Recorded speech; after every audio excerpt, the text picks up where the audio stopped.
Ora, bom dia, meus amigos. Vamos analisar. Vai ser curto o vídeo, que eu não quero esticar muita corda. Faço vídeos, às vezes tenho entusiasmo, tenho que fazer vídeos longos, mas vou falar pouco e depois vou logo para a matéria. Não tenho muita paciência para estar aqui a falar de coisas parvas. Vamos ouvir um vídeo aqui interessante. De um jornalista é contar o mundo, é explicar o mundo, não é indignar-se com o mundo, não é querer endireitar o mundo, não é querer salvar o mundo. Portanto, parem, se querem fazer moral, vão para padres. Pois aqui o meu confrade Gonçalo mostrou um vídeo do pessoal do costume, dos jornalistas. Eu por acaso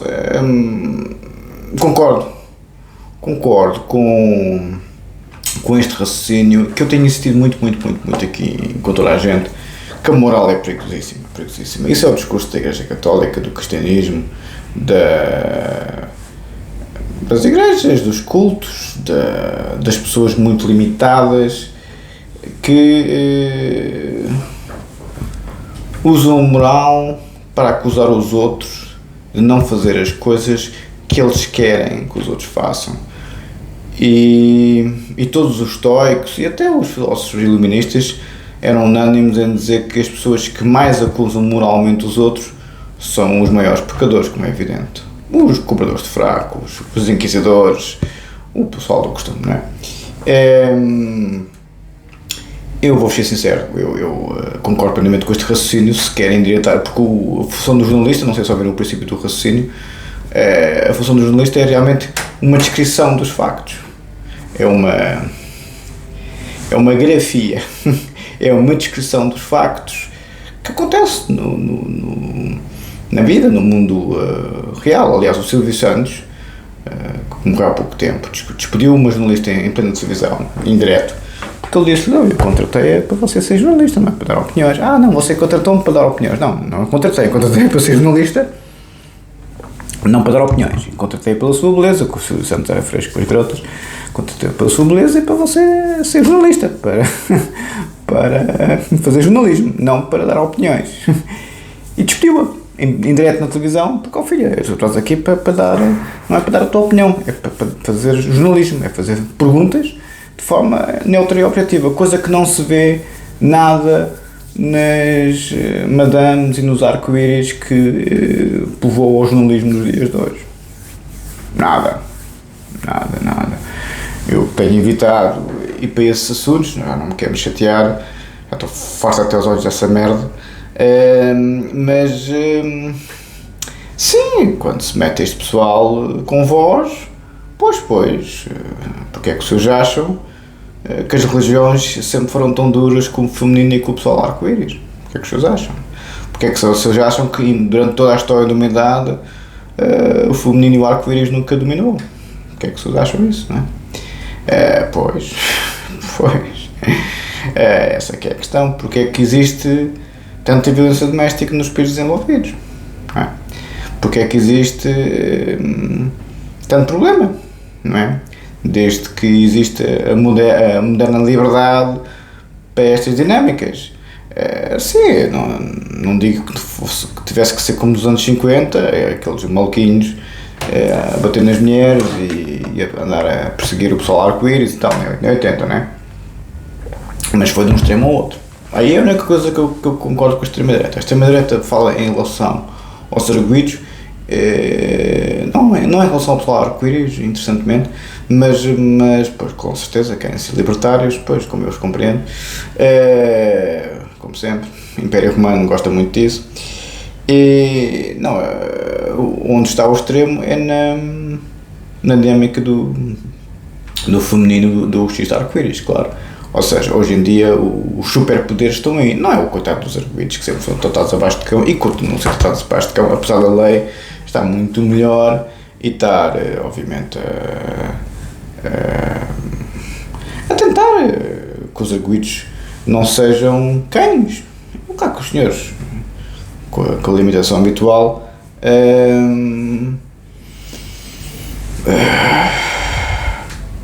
não gostam de dar direitos a quem os seus condenam moralmente. E essa é que é a questão, quer dizer. Quem disse isto, este senhor, foi o João Miguel Tavares, que tem aquele programa cujo nome estamos legalmente impedidos de dizer, lembra-se, que era o Governo de Sobra, que é com o K2 Pereira, com o Pedro Mexia e com o Carlos Vaz Marques como moderador. E o João Miguel Tavares é um rapaz que eu gosto bastante, conservador, tem sempre umas crónicas no Observador com o professor Rui Moura Ramos espetaculares, por acaso gosto muito do rapaz. E pronto, o João Miguel Tavares disse: pois, se querem ser moralistas, vão para padres. É o que eu digo aqui nas redes sociais: se querem ser moralistas, vão para padres. Aliás, eu devia ter ido para padre.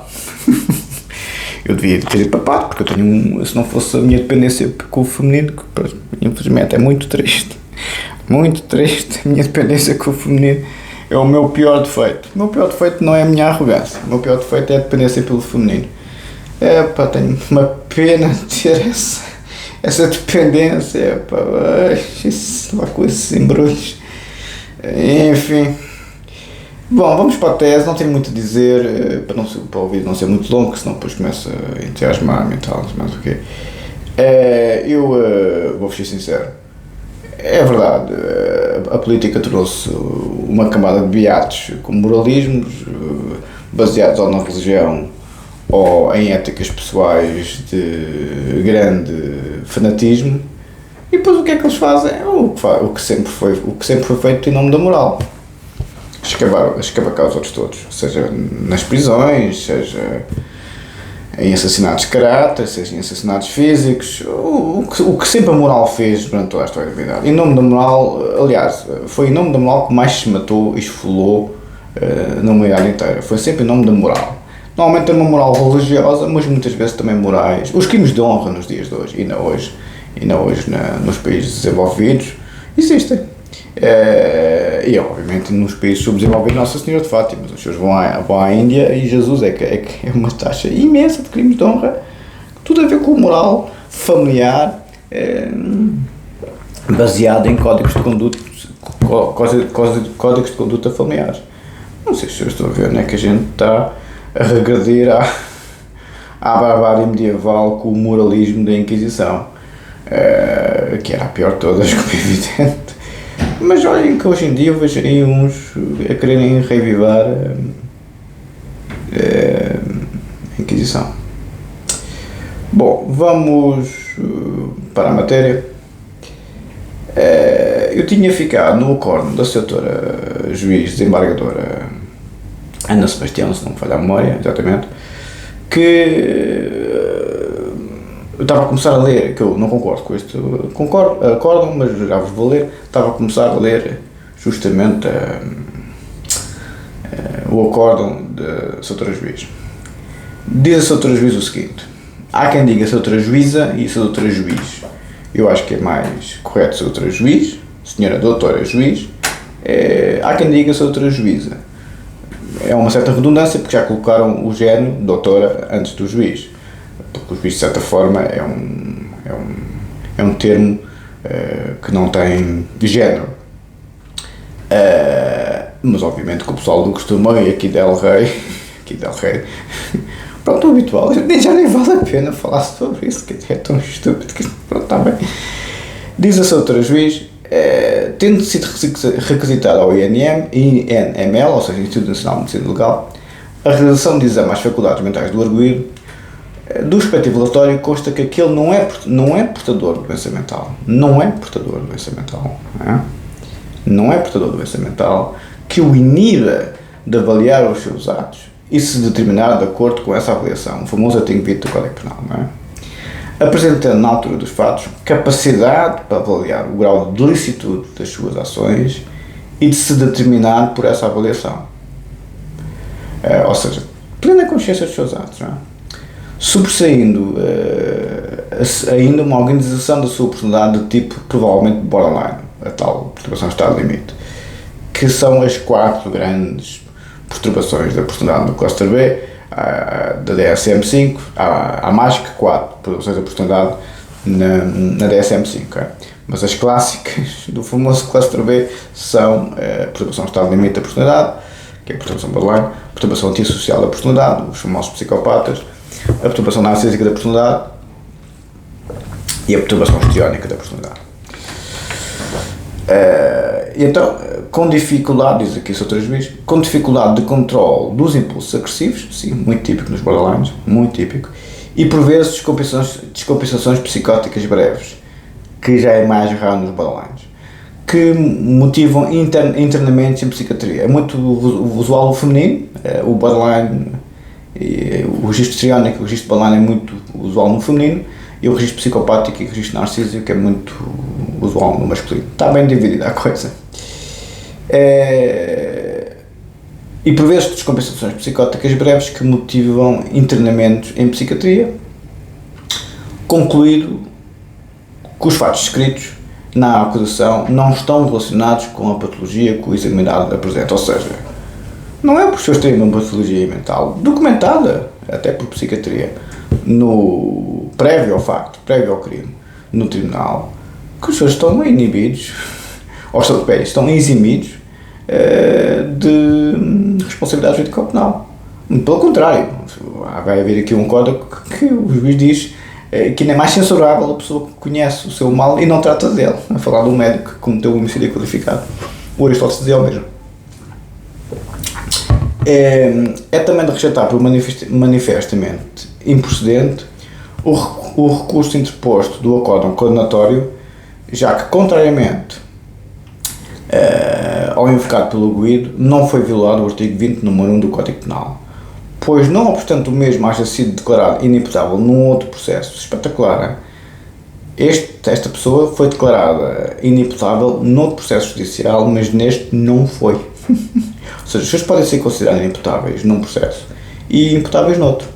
A lei é clarinha como a água. É o julgamento, é em sede de julgamento da prova produzida, ao momento da prática do facto, no momento da prática do crime, qual era o estado psíquico do arguido. Por isso é que há as várias perícias. A perícia sobre o estado psíquico do arguido. Essa é muito boa. A perícia sobre a personalidade, que é o conjunto geral da personalidade. E, obviamente, a perícia psiquiátrica, a perícia médico-legal, que é a clássica dos psiquiatras, que tenta analisar no seu conjunto as duas dinâmicas. Espetacular, hein?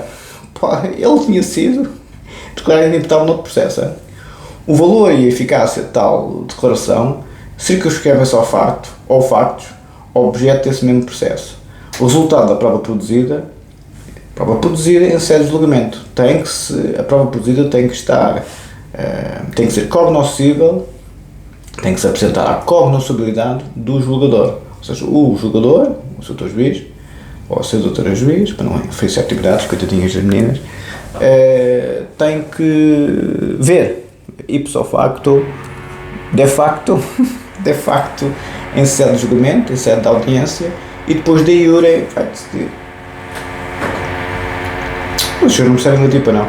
Temos muita pena.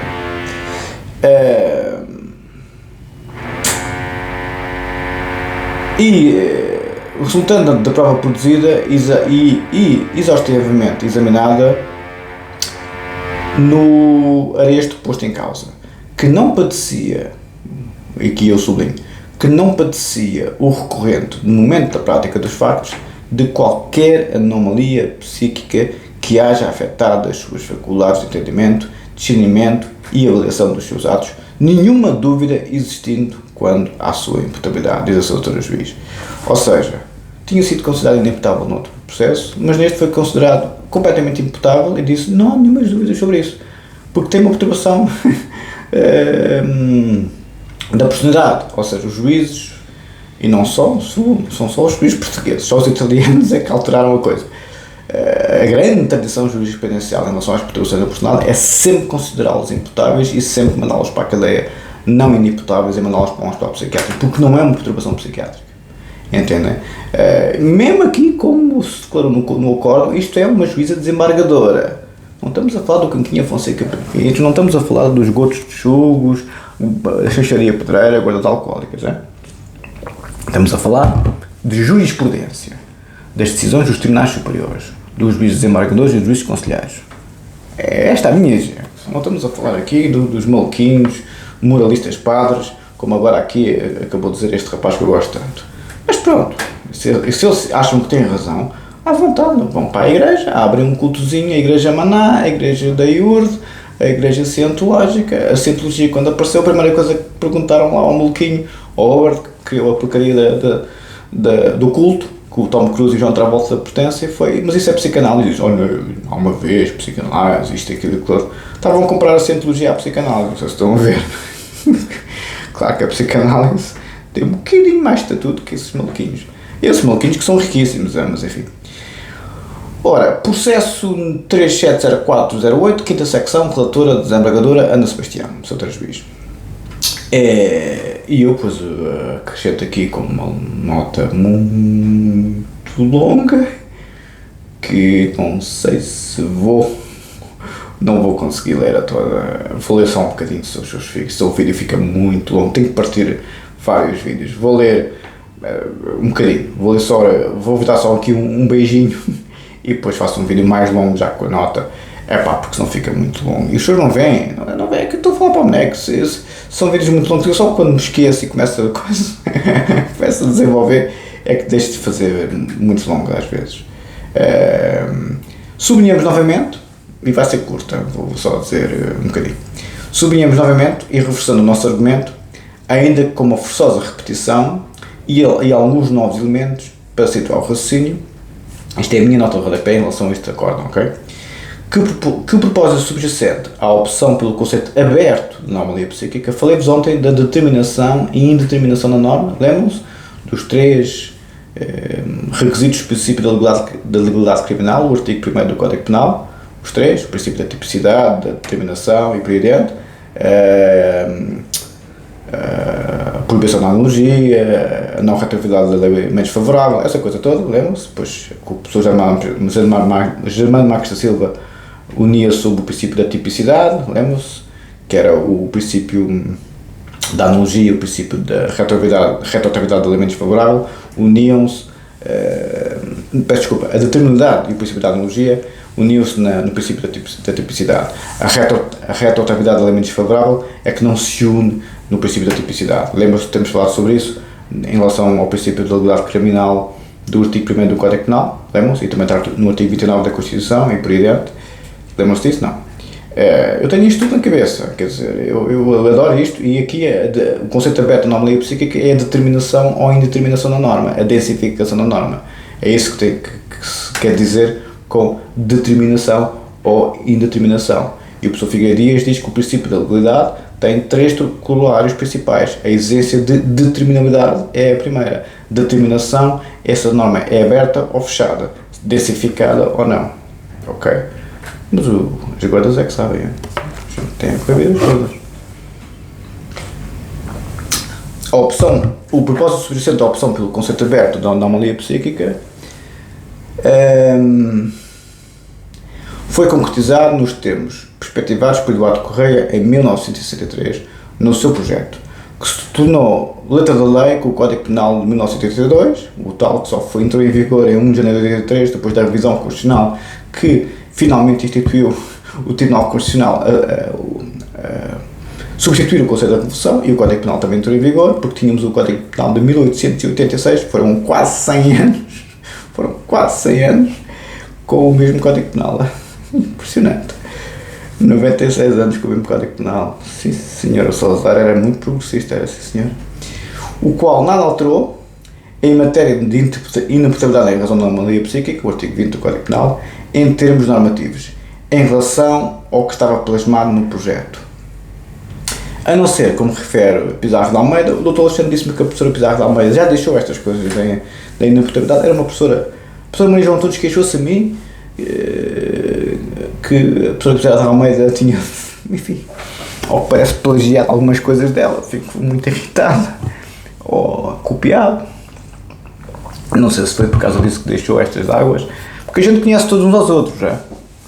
Eu com grande honra da minha parte, os penalistas abraçaram-me logo, sendo eu um homem da clínica, mas a professora Maria João Antunes foi talvez as que mais generosa foi comigo. Já era professora catedrática, já tinha sido juiz do Tribunal Constitucional, é uma das maiores especialistas, para mim é a maior especialista de inaputabilidade no país, a professora Maria João Antunes, professora catedrática em Coimbra, nos dias de hoje. Bem, já era, quando eu o conheci. Não, creio que já era associada à congregação, quando eu o conheci. Agora já é catedrática. E foi sempre muito simpática comigo. O colega, tratava-me por colega e eu assim, nossa professora, acabei de chegar a estas águas. Não, você anda há muitos anos nisto. Eu também, mas acabei de chegar outra vez. Sim, mas isso é um pormenor. Você percebe muito disto. Ela ficava muito impressionada com o meu conhecimento do processo penal. E estava-me colega. E eu, esta professora, não sou colega. Estou a ver a diferença, como é que os graúdos sempre me trataram. E depois venho aqui para as redes sociais. É o tratamento que os senhores conhecem. Como é evidente, só um maluco é que anda por aqui. Não é? Como eu digo, as redes sociais é a Cova da Moura. Só um maluco é que convive com a pessoa Maria João Antunes e com a Pinha Limitada e depois vai para a Cova da Moura falar com os mitras.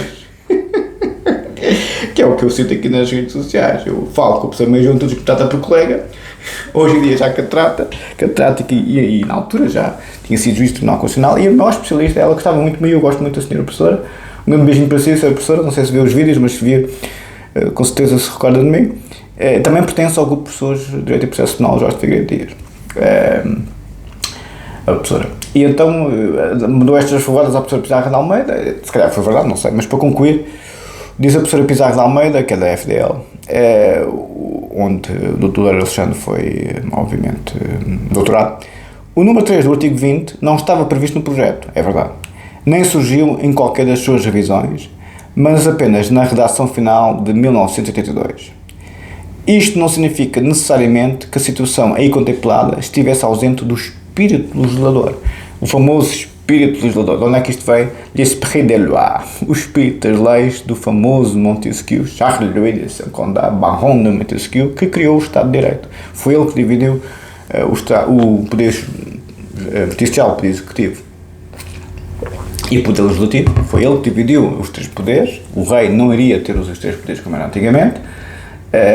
E criou a arquitetura jurídica para as modernas democracias e para os modernos parlamentos. Foi o Montesquieu. E o famoso espírito do legislador vem do título do livro, Esprit des lois, o espírito das leis.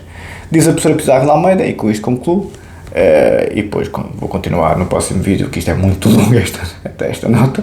Diz a professora Pizarro de Almeida, modelos de inimputabilidade da teoria à prática, 2000, página 97. Caros amigos, ficamos por aqui, já falamos, este vídeo não ficou muito longo, graças a Deus, para vos abrir o apetite, já vi mais ou menos como é que as coisas funcionam, às vezes abrem o apetite e depois lá avançam e tal. Quem gosta de processo penal e de judicatura e de como é que o juiz, e de perícias do Ministério Público e perícias nomeadas pelo Tribunal, como é que os clínicos se articulam com os juristas no processo penal em relação ao seu juiz e ao Ministério Público e à defesa, fiquem por aí. Vou aqui descodificar um bocadinho a coisa. Um abraço, muito obrigado.